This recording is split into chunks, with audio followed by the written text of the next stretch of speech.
Assalamualaikum warahmatullahi wabarakatuh. Nama saya Nisya Fitriani. Dalam video kali ini saya akan menjawab pertanyaan tema kurikulum baca yang ke-1. Eh, untuk pertanyaan yang pertama yaitu apa arti tanda panah yang terdapat dalam bagan kurikulum Bimba? Eh, Tanda panah yang ada di bagan kurikulum Bimba itu menunjukkan alur. Untuk pertanyaan yang nomor 2, eh, apa arti garis tebal yang terdapat dalam bagan kurikulum Bimba?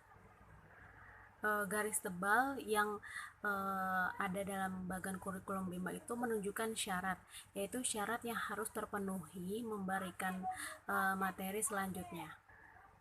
Untuk pertanyaan yang nomor 3, apa arti tanda seru yang terdapat dalam bagan kurikulum Bimba?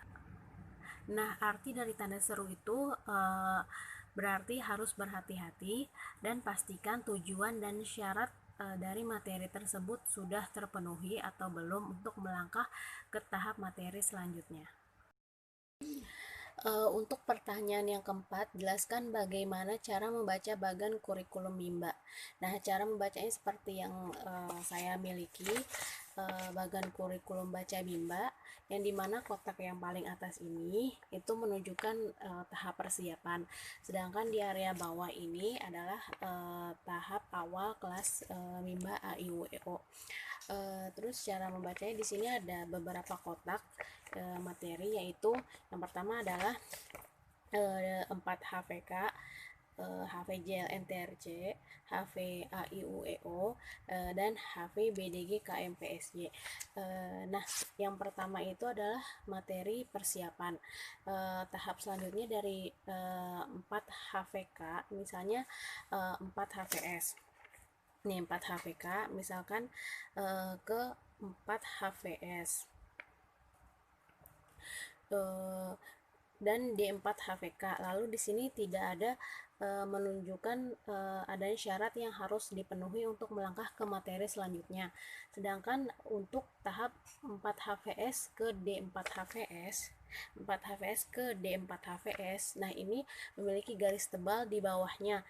Ini menunjukkan adanya syarat yang harus dipenuhi terlebih dahulu sebelum memberikan materi selanjutnya. Syarat dari D4 HVS itu harus memenuhi D4 HVK-nya terlebih dahulu. Jika anak sudah terampil 4 HVS dan D4 HVK-nya, barulah bisa diberikan materi D4 HVS. Begitu selanjutnya. Nah, di sini juga ada tanda seru.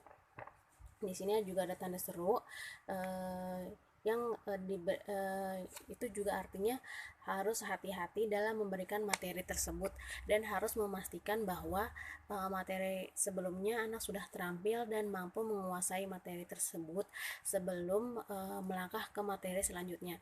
Nah, seperti ada tanda seru di bagian ini, maka kita tanda seru di bagian ini, maka sebelum kita memberikan modul B1B, maka ada syarat yang harus dipenuhi seperti ada B1A, terus juga HVJLNTRC,